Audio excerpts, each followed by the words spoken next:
Think about it this way. White people didn't undergo 250 years of slavery and its aftermath. White people didn't suffer through racial segregation. White people didn't have a government that restricted their ability to own property, open a business, or own a bank account to grow generational wealth for their children and their children's children.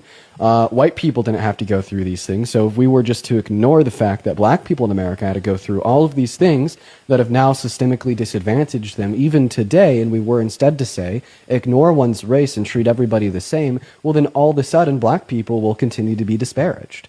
Imagine if you were playing a game of Monopoly with your friends, the banker, for whatever reason, really fucking hated you. He only gave you $10, gave everyone else $50, right? Then Mr. Jesus 2.0, man of equality, walks in and he says, well, I understand that you've been disadvantaged. I have the option to now give you an additional $40 to account for the fact that the banker kind of cheated you out of $40 to begin with. But instead, I'm just going to continue to treat you the same way I'm going to treat everybody else.